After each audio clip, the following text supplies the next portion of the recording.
leeral point net dañu yegg fu ne ci àddina di rafetlu seen kóllëre bi ngeen fas ak ñun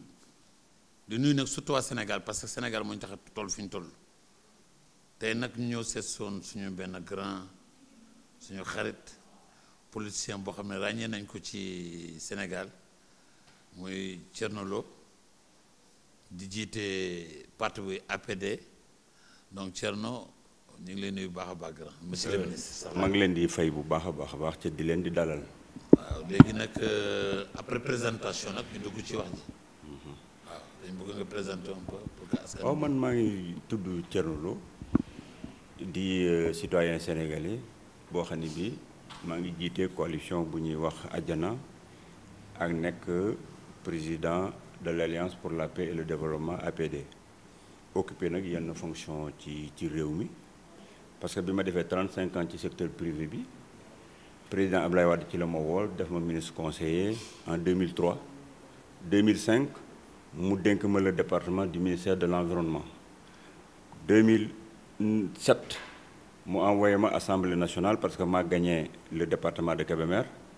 mu yóbbu ma parlement ma occupé fa président de la commission défense et sécurité occupé waat fa président de la commission chargée de l'urbanisme le code de l'urbanisme di ngeen gis ni man maa ko piloté à l'Assemblée nationale commission technique bi ma fa jógee nag mu ñëw joxaat ma un département ministériel en 2009 de 2009 à 2012 j'ai géré presque 3 ou 4 portefeuilles ministériels parce que j'étais ministre du tourisme ministre de l'artisanat ministre chargé des relations avec le secteur privé et le secteur informel 4 départements ministériels que j'ai assurés loyalement pour l'intérêt de mon pays et pour la satisfaction du président Wade jusqu'en 2012 je l'ai accompagné en 2012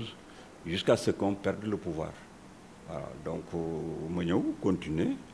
former parti politique avec des Sénégalais qui ont la même ambition que moi c'est d'impacter sur ce qui se passe liy xew ci réew mi ñu créer Alliance pour la paix et le développement ak la coalition Adiana. kon su ma la déggee monsieur le ministre da nga génn ci PDS former sa parti. waaw damaa ànd ak président Abdoulaye Wade ba nga xam ne bi la mënatut a nekk président de la République du Sénégal man ña nekk PDS duñ ma jiite ca man du ma leen jiite ma jël sama responsabilité créer parti ak d'autres Sénégalais. kon si je comprends bien la conviction n'était pas portée sur le parti mais sur Abdoulaye Wade. non j'étais de la CDP garab gi laa nekkoon. CDP oui avec BDR. Abdoulaye Wade toog ba yàgg benn jour je crois que dafa doon def benn tournée xaw ma Sangalkam lu jóge mu ni CDP garab gi ak PDS waratuñoo nekk 2 entités différentes tellement que le professeur Iba Der Thiam ak ñi mu àndal suñu convergence de vue toll na foo xam ne fii dañoo war a nekk benn parti ñu def fusion bi ñu defee fusion nag ci laa nekk militant dans le PDS mais bi ma nekkee militant dans le PDS appareil PDS en tant que tel mosuma accepté parce que c'est un appareil boo xam ne bi ñoom ñi nekkoon ak Abdoulaye Wade te yàgg ak moom rek lañ xam liggéeyandoo mais Abdoulaye Wade ci boppam moo xamoon kan mooy Thierno Lo bëggoon ma sécuriser ko le département de Kébémer moo tax ngeen doon gis Darou Moussi nekk benn dëkk boo xam ne bi ëppul Diourbel ëppul Thiès ëppul feneen di am ñaari ministre parce que man maa nekkoon élément bi doon sécuriser le département de Kébémer moo taxoon mu jox ñu 2 postes ministériels bon liggéey nag moom yàlla suñu borom def na ne jeexal na am naa droit jël sama indépendance seet Sénégal yi nga xam ne ñoom bokk nañ ay convictions ñu àndandoo pour di liggéey ci biir réew mi. mais moom bi nga génnee PDS par exemple créer sa parti bi moom wax nga ak moom président. guddi gi Abdoulaye Wade perte élection yi dañu commencé di joxe résultats yi rek muy tombé ma xam ne jeexal na ma déparé Darou Moussi bi ma agsee ba tollu Tivaouane ci la ma président Wade woo dama Thierno foo nekk man ko maa ngi nii jëm si Dakar ba mu dikkee keroog guddi googu bi muy woowee Macky Sall di ko félicité PDS ak majorité Abdoulaye Wade ni mu toll yëpp nous étions presque 10 personnes guddi googu autour de Abdoulaye Wade Doudou Wade mi ngi ak photo bi soo ko gisee nga laaj ko photo bi mu won leen ko nous étions 10 personnes ñoo fa nekkoon xam nga lu ma wax guddi googu ci lañ waxtaanee CICES bi ci lañ waxtaanee ay possibilités pour am une majorité à l'Assemblée nationale parce que man dama yëgoon booba ne le président Abdoulaye Wade liste député yi bi mu koy def daf ko waroon a def ci majorité am parce que majorité am dafa yaatu mu tëb parti am tibb ci nit ñi tekki ci biir dëkk bi dugal leen ci liste député yi jox leen moyens yi ñu dem wuti ko malheureusement ça s'est pas passé comme ça. mais le président Wade yàgg naa ko bind di ko wax ne ko avant nga fiy jóge fexeel ba PDS ñu structuré ko ba nga xam ni bile booy dem dana nekk appareil boo xam ni dana la mën a remplacer dana mën a continuer sa activité mais bu fekkee dafa nekk benn kilifa boo xam ne bii ay kàngam ñoo ko wër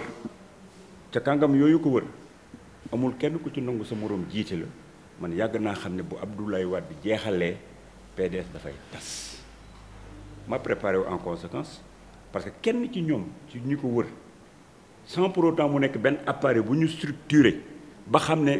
démocratiquement kii lu ñu jël moo koy jiite ñu defoon ko ci bi nga xam ne mi ngi ci affaire bi mu paree ca ay nit nekk fa rek ma xam ne ay xuccoo moo fay am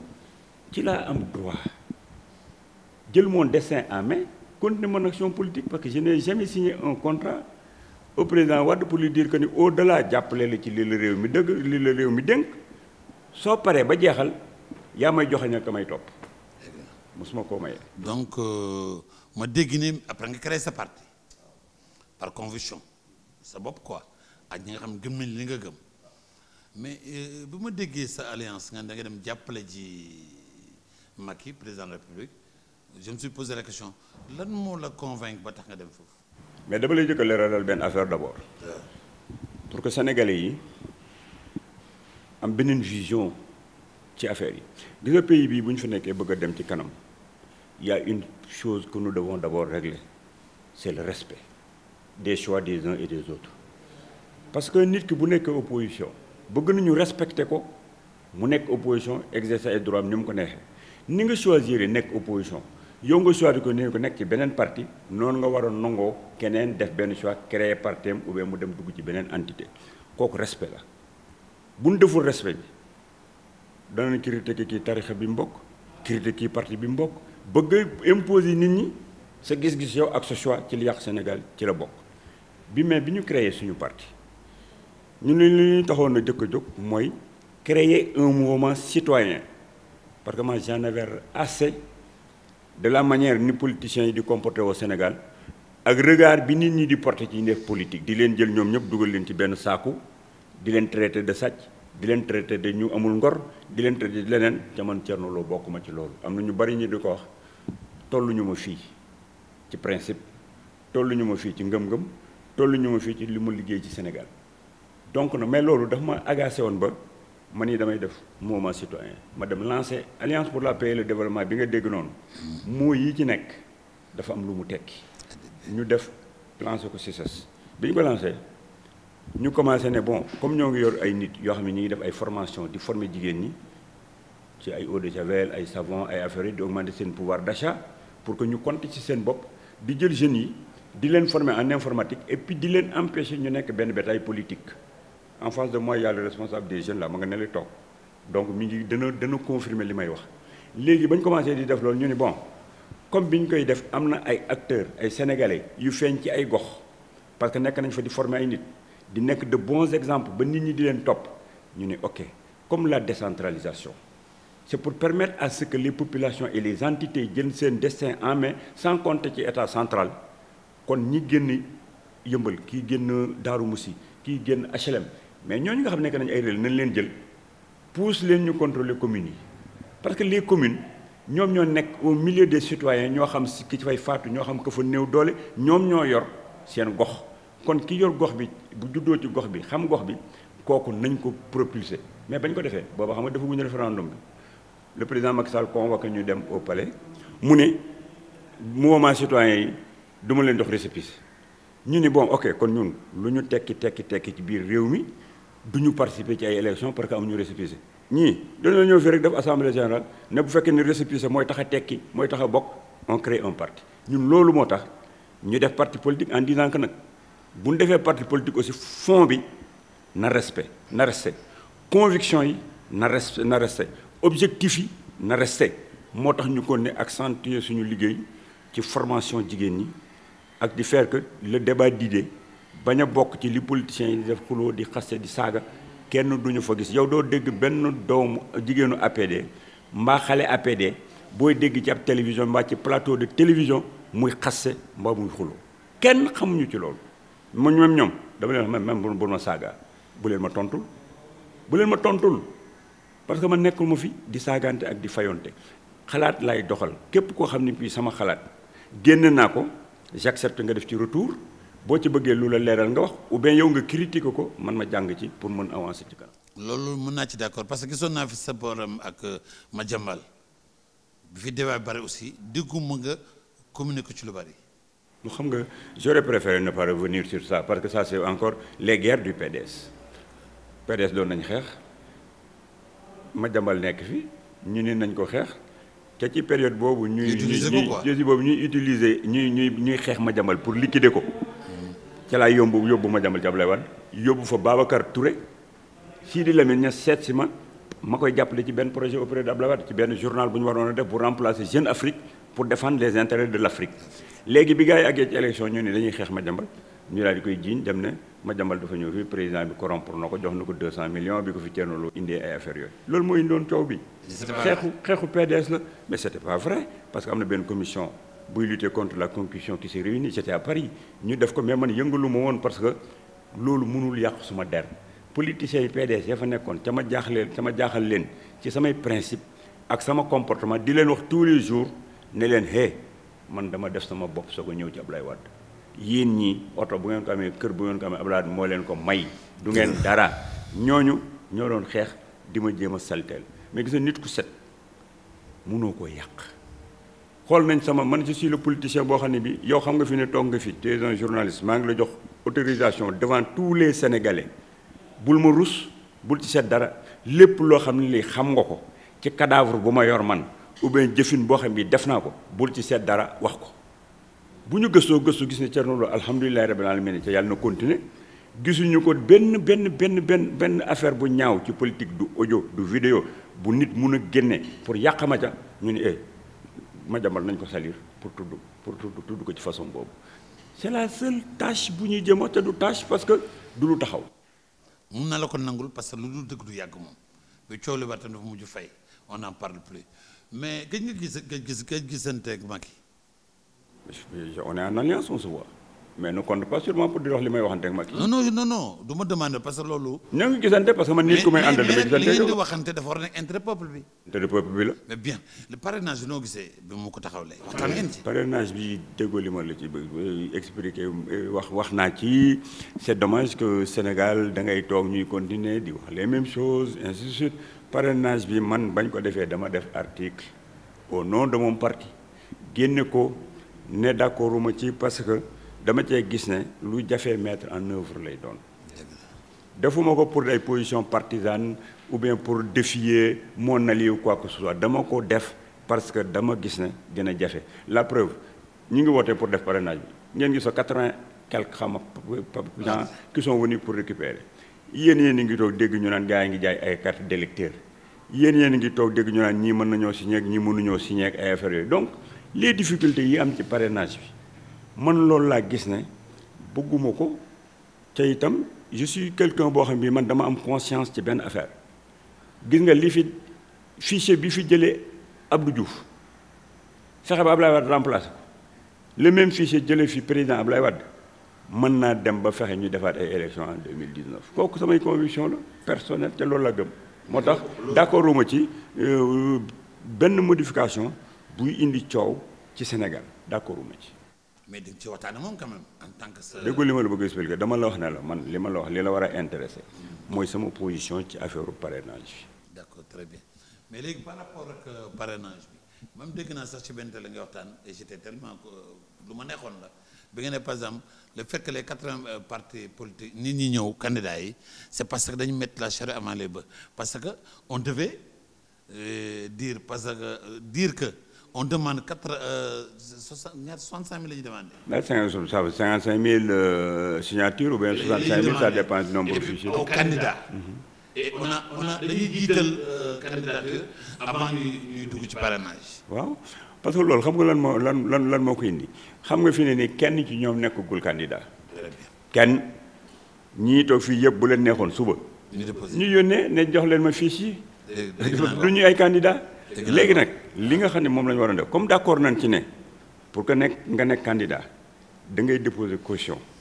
muy 30 millions muy 65 millions ça dépend mais nee nañ indi nañ ko 30 millions ministre de l'intérieur xam nga lu mu waroon wax képp ku bëgg a nekk candidat déposer sa caution boo déposer sa caution ci ngay am droit dem jëli la candidat soxla xam nga boo déposer caution 30 millions yoo xam ne ni yow candidat nga dem nag jël feuille de parrainage yi dem seeti sa 55 000 ou bien 60 000 parrain soo ko amee nga déposer ko au niveau du conseil constitutionnel lire ko valider ne yow valider nañu sa candidature parce que respecté nga processus bi yëpp déposer nga caution am nga signature yi li des mooy nga dem wax ak peuple bi ak sa programme peuple bi tànn kan la war a fal suñ ko defoon duñ fa am 80 et quelques personnes duñ ko fa am boo ko defoon tey gis nga am na ñu bari ñoo xam ne ñi ngi dem danañ dem jëli caution yeeg affaire yooyu ñoo gën a xam ne duñ nekk ay candidats à l'élection dañuy dikk jël caution bi kii bi këyit bi ñu bind leen ci candidats yi su ko defee gars yi commencé di leen seeti waaw bàyyi sa candidature bi ñëw ànd ak man par loolu dana ci am beneen bi buñ ko joxee candidat la turam dana siiw mu wut parrainage du ko am mu dem soutenir dégg nga mais le fait que mu nekkoon candidat di soutenir si léegi da koy jox une valeur mu monnayee donc tout ça ça fait partie des imperfections de notre système politique ba nga xam ne war nañ ko commencer di ko assainir di éviter loo xam ne dana tax nit ñi di considérer élection présidentielle comme ab traite di ci wut si xaalis il y a beaucoup de personnes yoo xam ni ñi ngi agité wu suñu toll nii c'est pour soutirer de l'argent aux leaders qui vont conduire les votes. Mais le cas ministre de l'Intérieur avec ce qui s'est passé hier xam nga l'opposition demande à ce qu'elle quitte par exemple ñu def une personne neutre la ma sa xalaat ci loolu. sama xalaat mooy xam nga Sénégal mën nañ fi régler définitivement l'interdiction des marches parce que xam nga le peuple sénégalais les 6 millions d'électeurs yi nga xam ne ñoom dañoo décider pour dem voter ji xam nga gisoo leen ci mbedd mi ñu ngi toog seen kër parce que pour ñoom duñ fi dem di jël ay gaz lacrymogène di toj oto yi jàmbur ak di sonn dañuy xaar ba élection bi jot ñu jël seen carte dem valider le programme bi nga xam ne bi moo leen intéressé cela ne veut pas dire que l'opposition amul droit de marche une démocratie il faut qu'une opposition s'exprime il faut que opposition di toog li ko naqari le ministre de l'Intérieur et son préfet doivent encadrer les marches man bu ma nekkoon place u ministre de l'Intérieur dama leen di autoriser ñu def marche bi gis nga encadrer nag les points stratégiques ma sécuriser leen bàyyi leen ñu def marche gisoo bu fa benn veeru oto tojee tous les leaders yi nga xam ne bi nekkoon nañ fi ñoo demandé marche bi ci les may en prison parce que ils n'ont pas le droit di demander ñu jox leen une marche autorisée ñu bañ koo toppatoo ñoom ba am fa ay casseurs yoo xam ne ña ngi fay casser te opposition bàyyi nañ leen fi ñu marche te kenn tojul dañoo dikk def seen opposition wax seen i wax seen i slogan ñibbi seen kër et l'État continue à jouer sa mission régalienne. Et pour le départ de Aly Ngouille pour le départ de Aly Ngouille. Je suis pas pour le départ de Aly Ngouille parce que aussi bien le président Wade que Diouf on a toujours eu des ministres qui sont du parti au pouvoir parce que lii gars yi di wax naan par exemple il faut que ñu jël une personne indépendante buy gérer élection yi mais ñoom ñëpp pratiquer nañ loolu ñoom ñooñu di wax yooyu yëpp ñoo gën a xam ne gis nga loolu c'est pas ça qui règle le problème c'est parce que nous avons un fichier bu mënta permettre nit muy sàcc te élection on a un peuple boo xam bi peuple bu mûr la on a une presse qui est là nga xam ne bi la bu ñu paree di def dépouillement yi mooy commencer annoncer les résultats chaque représentant de parti day ñibbi avec fukkiyam procès verbal am donc Sénégal kenn mënatul sàcc élection yi léegi bu ngeen jëloon une personne indépendante mais il faut dire que cette personne indépendante là ngeen détaché ko du ministère de l'Intérieur mais parce que boo choisir une personne indépendante ba pare le ministre de l'Intérieur moom mooy coiffé affaire yooyu budget mi ngi ci budget ministère de l'Intérieur ma nga nekk ci biir daafa à l'intérieur du ministère de l'Intérieur cette personne vous la considérez comme une personne indépendante qui gère des élections mais le cordon n'a pas été coupé il dit toujours dépendance au ministre bi le fichier c'est un bon fichier ñëpp xam nañu. waaye opposition mënut a xoolee 2 fichiers waaye fichier bi ñu ngi ko def ci internet bi ñëpp di ko gis te ñoom c'est des informaticiens ñoom dëkkul ak yëpp ay informaticiens la ak ñoom Omar Sarr c'est des informaticiens il faut qu'ils nous sortent en tant qu'informaticiens quelles sont les tares du fichier mais duñ ko def. waaw mais léegi nag grand. interpeller leen ñoom c'est des informations pures et dures nee leen génneel leen ñu en tant qu'informaticien les imperfections du fichier xam nga dire ne le fichier n'est pas bon mais un intellectuel ne doit pas fonctionner comme ça. d'accord il faut argumenter day preuve ngay joxe argumenté génne preuve. d'accord mais Khalifa gëj nga fa. kan Khalifa Sall. gëj naa fan. seeti ko laa. non seetee gu ma ko man. Khalifa Sall c'est quelqu'un qui me voue beaucoup de respect. Ouais. Il venait me voir quand j'étais ministre chargé du secteur informel. Ma jàppale ko ci affaire Petersen wax ko. On s'est vu je crois que la dernière fois ci décès yaayu Aliou Sow. C'est quelqu'un qui me voue beaucoup de respect. J'ai fait des sorties sur l'affaire Khalifa Sall su ma sañoon du dugg ci kaso bi su ma sañoon moom Macky Sall ñu am jàmm parce que je ne veux que personne di dugg kaso. parce que yow ñu tëj la sa néeg yow kese sa propre chambre à coucher nañ la ci tëj nga xam lan la kon man yéenewuma nit kaso iñaanuma ba nit di dem kaso mais su fekkee nag nit ki dafay gérer les deniers publics ba ñu contrôler ko ba corps de contrôle bi ko contrôler joxe di décision ne nañ ko yóbbu tribunal président de la République ñun ñoo ko may 2 prérogatives mooy soit bu la neexee nga yóbbu tribunal bu la neexee nga dugal sa tiroir président bi xool na ne moom dugal tiroir bi neexu ko du tribunal la ko neex mu joxe ko Sénégalais yi dama leen wax toujours ne bu ngeen buggee changer li nit ñi di defee yéen ay légiférer ne le rapport de l'inspection générale d'État bu ñëwatee na dem directement au niveau de la justice bu ko dee président bi amul possibilité yóbbu ak téye mais bu fekkee da ngeen ko may su ko exercer na leen neex Abdoulaye Wade président Abdoulaye Wade da daan def ci tiroir Abdou Diouf di def ci tiroir ak di jël yenn yi di yóbbu tëj nañ ay nit ci rapport IGE ci su Wade tëj nañ ay nit su Abdou Diouf danañ tëjaat ay nit ci beneen président buy ñëw ci IGE il faut ñuy légiférer di changer li nu neexul ci doxalin bi mais ne nit ki am nga droit yóbbu tribunal am nga droit denc moom mu yóbbu tribunal nga tëb di yuuxu yooyu lañ war a. Marocain bi ci dëkkam ma ngi fay def ay références yoo xam ni mi ngi am ay capacité de chiffre d'affaires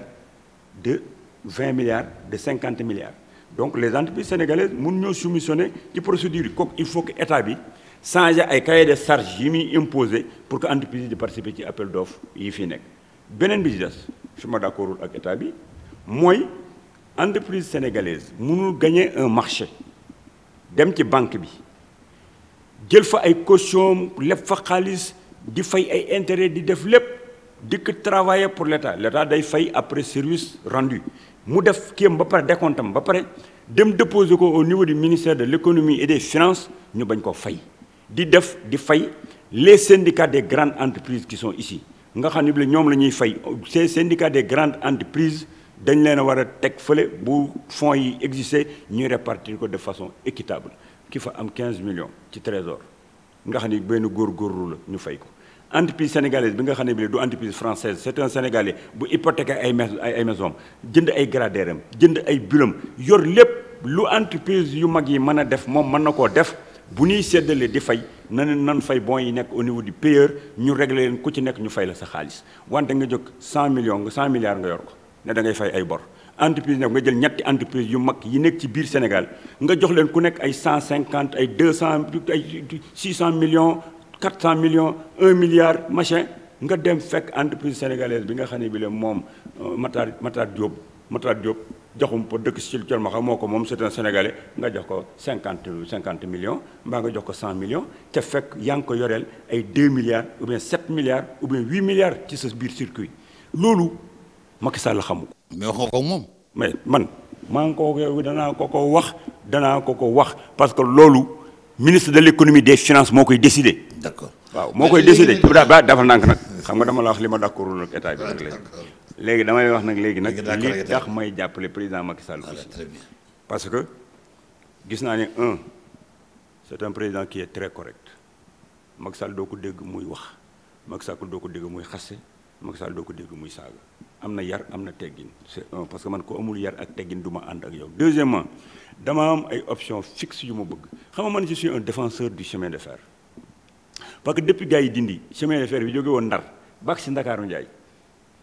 dañoo rey l'économie de toute cette zone qui parle là gaar yi daan dox yëpp Thiès yëpp c'était des centres yu doon dund yu doon dox gars yi yàqu ko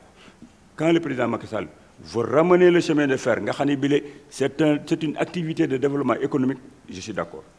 PUDC man dama nekkoon ministre de l'environnement gars yi dañ ma wax ne su pour sama pare-feu yi ma daan def sax pour di enfiler feu de brousse yi dëkk yu bëri dañ ci doon jaar di ma wax Thierno doonu trace defal fii benn yoon ci sa piste yi pour que ñun ñu mën a jóge ci gannus bii ñuy nekk pour que suñuy dëkk bi ñu mën a dem pour di ci am ay piste pour di fa àgg le président Macky Sall ñëw di ko def man dama naan toog chaque jour nit ñi di ñëw di ma wax ne ma nan ñu wutal ndox nan ñu wutal énergie solaire ma gis ne ce projet là mi ngi def ay énergie solaire di def ay lépp ci PUDC donc pour man loolu neex na ma gis ne agriculture bi suñ ko buggee développer problème bi ñu njëkkoon a am ci problème agriculture te mooy profiter occasion bi pour saluer mon jeune frère Pape Ablaye Seck c'est un expert bu doon liggéey ma amoon conviction forte bu ma amoon c'était agriculture Sénégal xam nga lan moo doon seen problème c'est la question du rendement parce que fu ñu daan defee par exemple ngay bay ay soble gars yi di am à l'extérieur di ci am ay 50 60 tonnes Sénégal ñi ngi nekkoon ci ay 20 tonnes mu ñëw booster production bi indi ay variétés indi ay intrants gars yi léegi fu ñu daan defee 20 ñi ngi def 40 mbaa 50 à l'hectare c'est une très bonne chose boo demee fleuve il y a l'aménagement des zones de culture yow ndar am nga fa soxna xaw ma xam nga zone boobu demal ca kii ba boo demee yaa nga fekk ñuy aménager avec la sayette di jox nit ñi ñuy bay. très bien bourse familiale. lu ngeen ko xeeb. même bu doon 1000 francs la. ou bien 10 000 francs. yoo xam ne ñu ngi koy dimbalee benn borom kër. nit ñi xam lan lañ mën a wax. dañ naan c'est bien mais yokk ko. mais jàngal ko napp moo gën. may ko déedéet booy bàyyi leen di wax ay jàngal napp xam nga lan moo am. waaw ku yor këram. nga dikk fexe ba muy am ay 25000 nga dikk ko jox te xaalis boobu moom ko. nee ko.